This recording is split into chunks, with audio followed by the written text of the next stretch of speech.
Shalom Bapak Ibu dan saudara-saudari sekalian, kembali lagi di renungan hari ini yang berjudul Jebakan Perbandingan. Pembacaan kita terambil dari Pengkhotbah 4.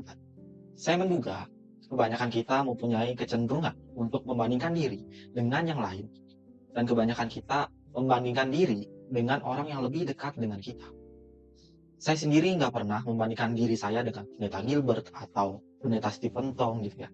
Tapi saya membandingin diri saya dengan teman-teman saya di kampus atau orang-orang yang ada di sekitar saya. Perbandingan yang kita lakukan pada dasarnya karena kita menginginkan sesuatu yang lebih.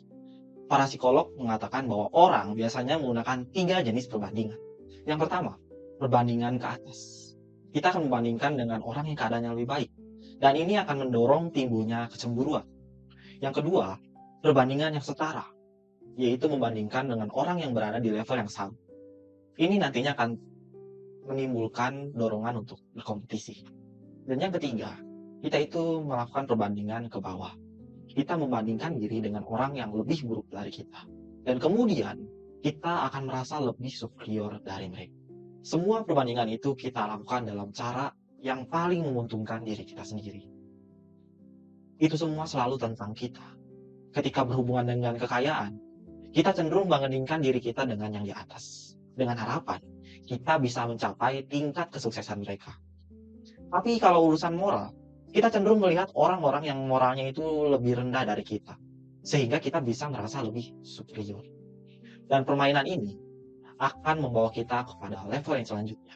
Permainan menjadi yang paling, entah itu paling hebat, paling pintar, paling cepat, dan paling excellent dari yang lain. Alkitab memberikan kita nasihat yang dituliskan oleh seseorang yang sangat bijak pada 3000 tahun yang lalu. Salomo memberi pandangannya tentang isu perbandingan ini. Di Pengkhotbah 4 ayat 4 dikatakan, "Dan aku melihat bahwa segala jeripaya dan segala kecakapan dalam pekerjaan adalah iri hati seseorang terhadap yang lain. Ini pun kesia-siaan dan usaha mencari angin." Semua usaha untuk mencapai sesuatu adalah tindakan perbandingan. Kita mungkin menilai diri kita itu oke atau enggak, karena mungkin kita melihat orang lain. Beberapa dari kita mungkin beli barang, beli mobil, kita makan, liburan, itu pun karena dipicu oleh orang lain. Tindakan perbandingan sebetulnya tidak menghasilkan kemenangan apapun untuk diri kita. Dan di ayatnya yang ke-6, di situ dikatakan segenggam ketenangan lebih baik daripada 2 genggam jeripayah dan usaha menjaring angin. Lebih baik 1 tangan terbuka sehingga Tuhan bisa isi lagi daripada 2 tangan tapi tergenggam penuh. Jika kita tetap melihat ke kiri kanan, terus kita ngebandingin anak kita ngebandingin orang tua kita ngebandingin fisik kita atau semua kepunyaan kita, entah itu mobil atau rumah gitu. Atau mungkin kita menaruh ekspektasi supaya pasangan kita itu seperti orang lain. Maka kita itu sedang kerja keras untuk menjaring angin. Jadi tidak ada yang menang dalam perbandingan. Tidak akan ada ketenangan, tidak ada damai, dan apa yang bisa kita lakukan ke depannya. Apa atau siapa yang akan kita jadikan cermin. Selama kita bercermin kepada uang orang lain, kepada bos, kepada bisnis orang lain, atau penampilan orang lain, maka kita sedang memainkan sebuah permainan di mana tidak ada yang menang. Apa yang jadi cermin bagi kita untuk kita itu merasa oke? Mungkin bisa ditutupi dengan kebijaksanaan. Bisnismen lihat bisnis orang lain, nantinya mau ngebangun organisasi sosial terbaik. Mungkin ada juga yang ngebangun sekolah Kristen terbaik, paling bermutu. Atau mungkin ada yang mau bangun perusahaan paling jujur, berkarakter, atau paling inovatif. Tapi ada satu kejutan bagi kita yang dikatakan oleh Salomo.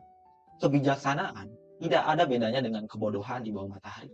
Itu pun usaha menjaring angin. Maka renungan kali ini saya akhiri dengan beberapa pertanyaan. Apakah kita punya keinginan untuk membandingkan diri dengan yang lain? Mari kita jujur akan hal ini.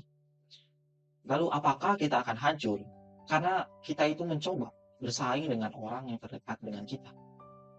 Apakah Bapak Ibu menikmati relasi Bapak Ibu dengan anak-anak? Atau Bapak Ibu memaksa mereka untuk bersaing dengan anak orang lain? Lalu kegagalan siapa yang secara rahasia diam-diam kita nikmati?